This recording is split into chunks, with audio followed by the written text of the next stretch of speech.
그러면 우리가 좀 침묵을 좀 다지면서 더 열심히 파이팅 있게 공부를 해봅시다. 그전에는요 거의 공부 위주로만 얘기를 할게요. 자, 먼저 책은요 156페이지 펼쳐주시면 되고요. 그림을 참고하면서 이제 좀 정리를 해보도록 합시다.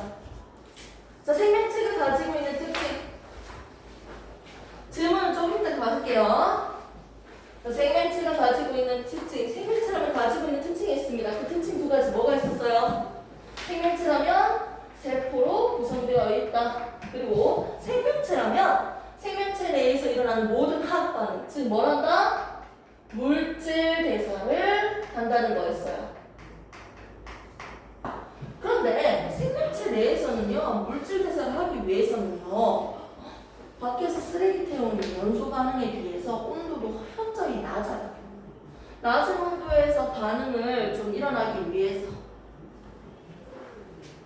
우리는요, 뭐가 필요할까? 촉매가 필요했어요. 맞죠? 그 촉매로서 대표적인 게 뭐가 있었다? 요소가 있었습니다. 맞습니까? 자, 한번 프린트를 한번 보도록 할게요. 먼저 물질 대사를 하는데 이 물질 대사가 뭐예요, 선생님? 물질 대사는요, 생명체 내에서 일어나는 모든 화학 반응이에요. 여러분들이 정리하시면 되죠? 물질 대사하고 오른쪽에 땡땡하고 뭐라고 적는다? 생명체 내에서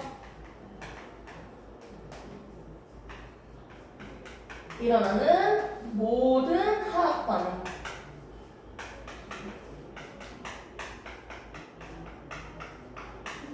자, 모든 화학 반응인데 화학 반응이 있으면 뭐가 있다고 했어요? 그렇지, 물리 반응이 있다고 했죠. 기본적으로 화학 반응과 물리 반응을 비교를 해봅시다. 자, 화학 반응은요, 대표적으로 물을 만드는, 수증기를 만드는 반응식을 적었어요. 맞죠? 기억나죠? 개수는 안 맞출게요. 그 안에 박스에 있는 거에다가 요거 적으면 되겠지? 요거 화학 반응식으로 한 줄 적으시고, 얘들에 대한 성질 뭐가 있었다? 폭발성 있었죠? 가연성. 산소는요, 잘 타도록 도와주는 조연성의 성질을 가졌습니다. 자, 그런데 물은요, 원래 있었던 수소와 산소의 성질을 잃어버리고 새로운 물질이에요. 즉, 성질이 변한 거지. 원래 있었던 생성물, 발효물과 만들어진 생성물은요, 성질이 변했어요. 이게 바로 화학 반응이었어요. 새로운 물질이 만들어지면 화학 반응이라고 했어요. 자, 물리 반응으로 한번 비교를 해볼게요. 물리 반응은요, 그 박스에 뭐라고 적으면 될까요? 뭐만 바뀐다? 물리 반응은 대놓고 그냥 물질의 상태, 액체, 고체, 기체죠. 이게 다르다는 거야. 액체, 고체, 기체 상태만 바뀌든지 또는 그 물질의 모양이 달라지는 것들을 우리는 물리 반응이라고 하는 거예요. 그래서 대표적인 게 아무거나 막 적으면 그냥 철황 부어서 철가루 한 가루 그냥 섞은 거예요. 또는 설탕과 물을 섞어서 뭘 만들었다? 설탕물을 만들었다. 이것도 혼합물이죠? 물리 반응이네요. 새로운 녀석을 만드는 것이 아니기 때문에. 자, 그러면 생명체 내에서 일어나는 모든 화학 반응은 이렇게 두 가지로 우리가 분류를 했습니다. 화학 반응과 물리 반응 중에서 화학 반응을 일컬어는 말인데요. 두 가지 커지는 동하작용, 작아지는 분해하는 이하작용이 있었어요. 기억나죠? 자, 동하작용은요, 거기 박스에다가 뭘 그리면 돼? 작은 것들, 이 그림을 그려주시면 돼요. 계단과 작은 게 커지는 반응이네요. 이때는 위로 올라가기 위해서 뭘 한다? 에너지를 얻어야 된다. 에너지 흡수. 열로 표현을 하면 열 어떻게 된다? 열 흡수. 흡연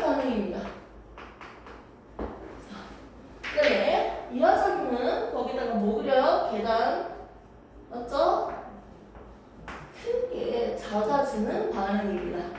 반대 가정이죠? 에너지 방출이에요. 에너지 방출은 열 어떻게 방출시킨다? 무슨 반응? 발열 반응입니다. 자, 이것 때문에 일어나는 주변 온도의 변화. 주변 온도가 어떻게 된다? 주변 온도가 잃어버렸으니까 온도를 얘가 가져갔잖아. 주변 온도는 낮아지고 얘는 주변 온도가 올라가겠네요. 여기까지 정리를 하시면 되고요. 여기서 꼭 중요한 거 한 개 더 꼭 해야 돼요. 자, 대표적인 예가 뭐가 있었는지까지 그 박스 안에 적으셔야죠. 뭐가 있었다? 커지는 반응, 강합성. 또 뭐? 단백질 합성 과정.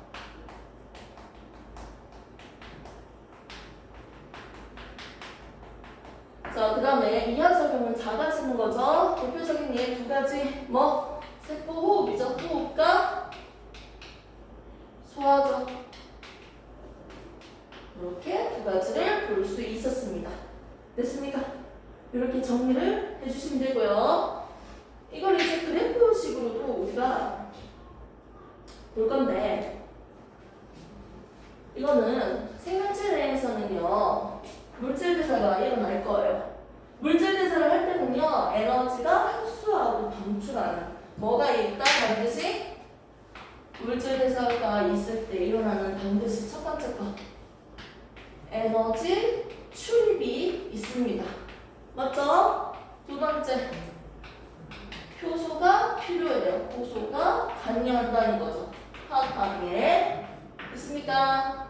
그럼 효소가 관여해서 어떻게 달라지는지 그 그래프를 한번 보도록 할게요.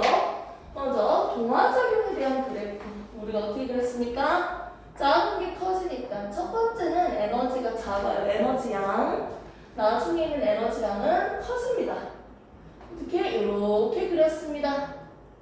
그려주면 되겠죠? 자, 두 번째 이하작용은요 처음에 있었던 건 에너지가 컸는데 나중에 에너지가 작아지는 거니까 분해돼서 이렇게 그려주면 되겠네요.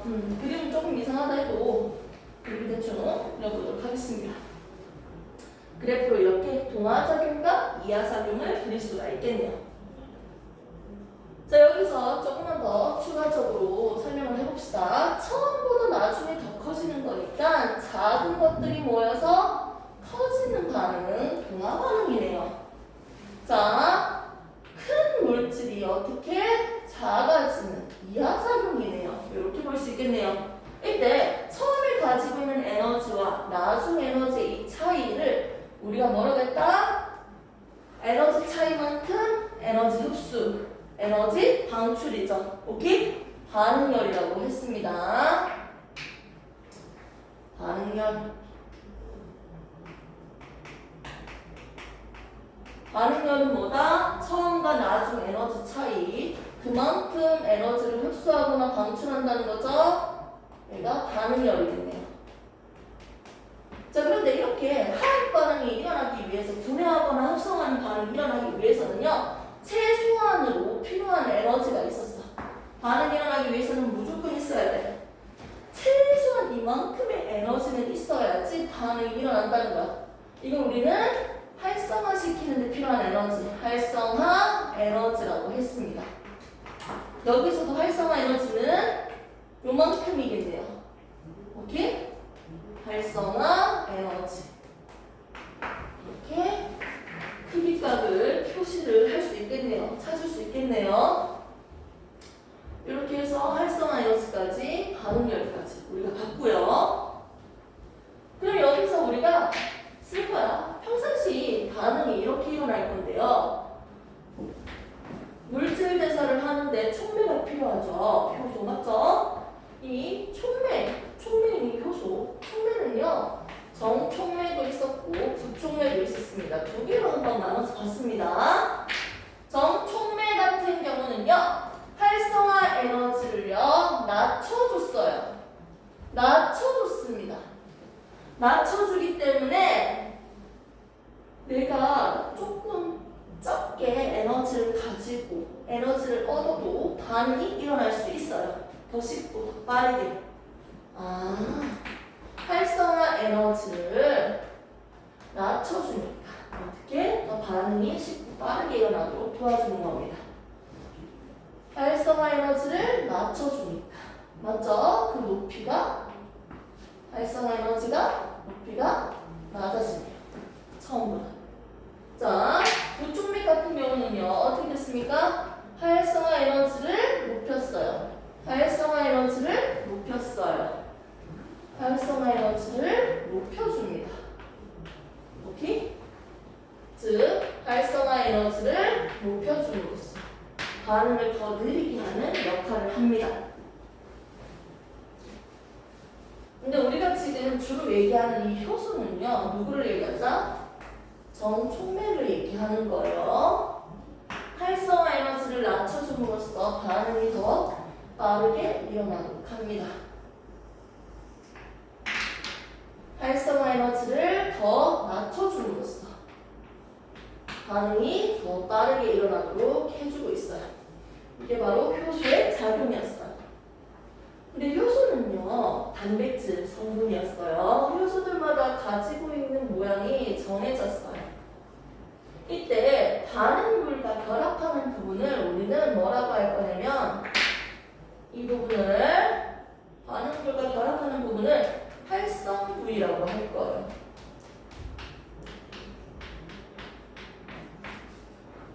부위. 활성 부위라고 할 거예요.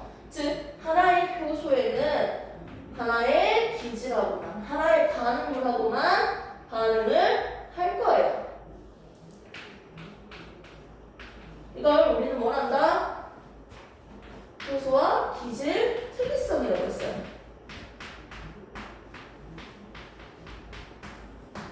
즉 하나의 효소에는 하나의 기질이 정해져 있다는 거지.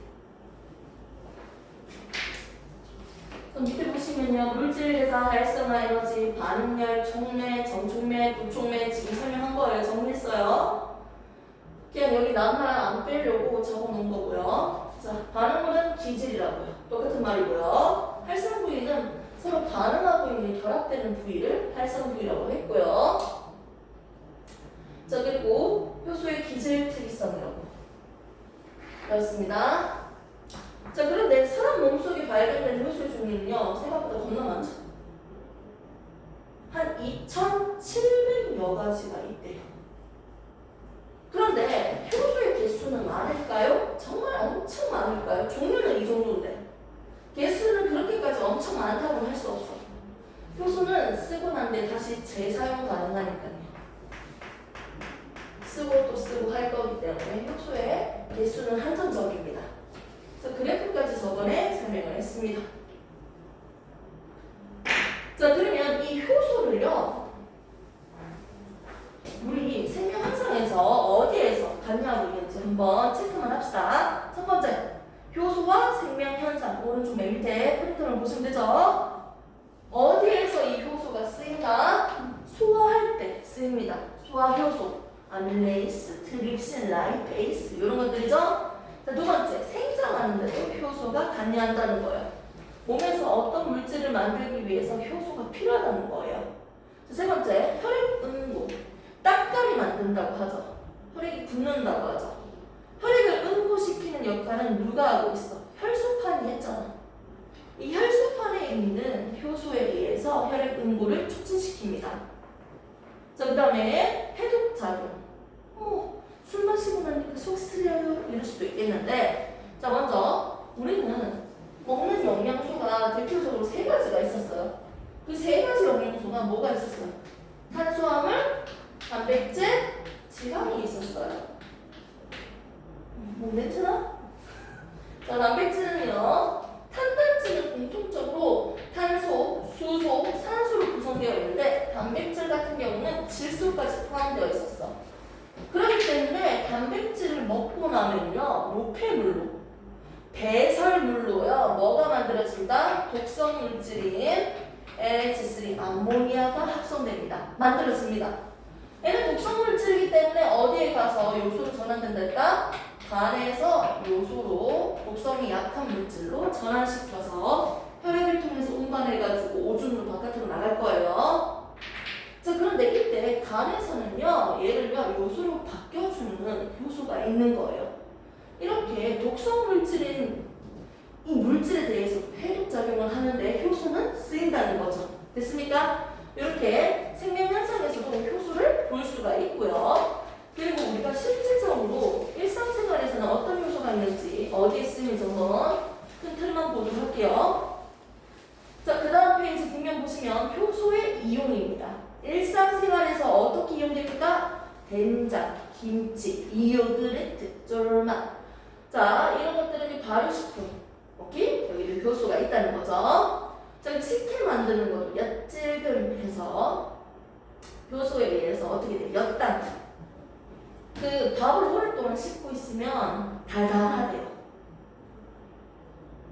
엿당으로 그래도 좀 분해됐으니까 단맛이 있는 거죠. 효소가 있으니까. 자, 지금 식혜도 달달하잖아요.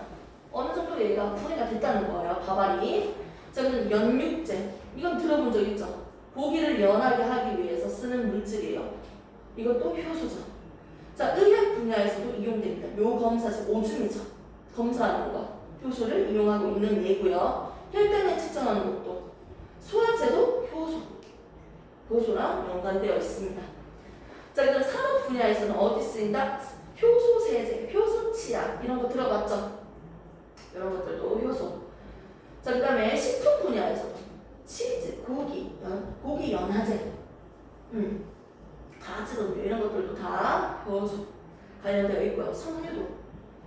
섬유 같은 경우는 친수성인 확률을 더 높여주기 위해서 효소가 이용된다. 뭐 이렇게 얘기를 해요.